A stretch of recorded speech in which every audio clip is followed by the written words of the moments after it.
Youth of Manipur ge Thoumee sing Fajillaga Manipur ge Irang Loishingadaba Oirabadi member Khudingmak MASHANA YANA surrender Toujage HAINA Youth of Manipur ge member LAISHRAM MANICHANDRA PHONGDORAKLI Social media da viral oirakpa audio clip amaga mari lainana Youth of Manipur ge member LAISHRAM Bidananda Police na fazin kibabu yaningdaba utuna Youth of Manipur ge member sing na ngase Manipur Press Club ta pangthokpa paugi mefam amada wafam ase phongdokleduna mahakna hai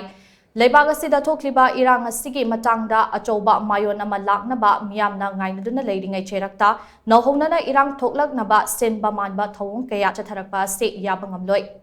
Kanglei mapari HAINA mingthonba Facebook page asida viral oirakliba audio clip adugi matangda admin da wahong pahong chathabagi mahutta makhol mali haidana miyoi amabu hekta fazinba ase laibak thibani audio clip asigi matangda LAISHRAM Bidananda Haukiba January 13 Manipur Police na faduna wahong pahong chatharaba matung audio clip aduga mahaka mari amata leinade haiduna tha sige amage numidang wairamda thadorakibane ngarang amuk SP na kawi haiduna chatkhraga IPC gi section kaya pansinduna duty magistrate ki mamangda puthoklaga amuk fazin kiba ase laibak thibane audio clip aduga LAISHRAM Bidananda ga karigumba makhalamata gi mari leinade mahakpu Fajillaga tampaki mafam singda Irang Laknaba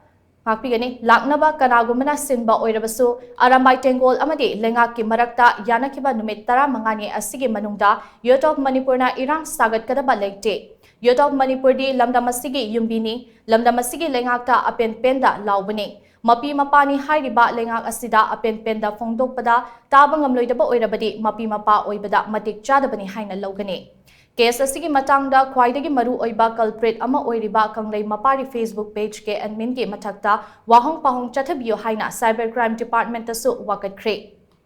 Logi wangmada wangangduna miyoy amagi punsibu atamnana manghanana ba hotnaba manba sigumba thawung ase makhatana tawbigano kanagumana hainingba ngangningba leirabasu mirot oina natraga kanagumba ama saraga haibagi mahutta masa oina thoklaga ngangbiyu maduda lengaknasu munna khanthabiraga thabak tawbiyu amadi mara leitaba LAISHRAM Bidananda athubada thadokpiyu haina mahakna makhatake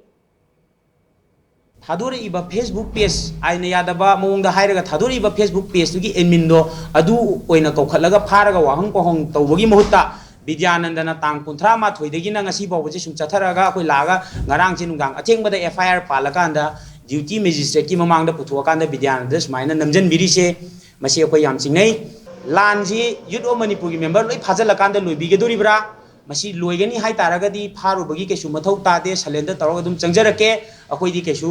non violence oiba mongda leijaba chamchamba akoi gi Manipur gi naha ngaktani luchingba mu oi taragadi ngangba taba ngambiu leiriba akoi mayam se Manipur da leiriba naha mayam akoi gi Manipur miyam se si sina akoi khanjagi bi ni akoi di lawbam thokpa dum lawgani pendragadi aigi imada aigi ipada pendragadi aigi lawbam thokpa tawbiba tawbidabduna amani lawbam thokpa lawbada sumaina tana aki akhang piba member sing de threat tawbase masi yam nungaite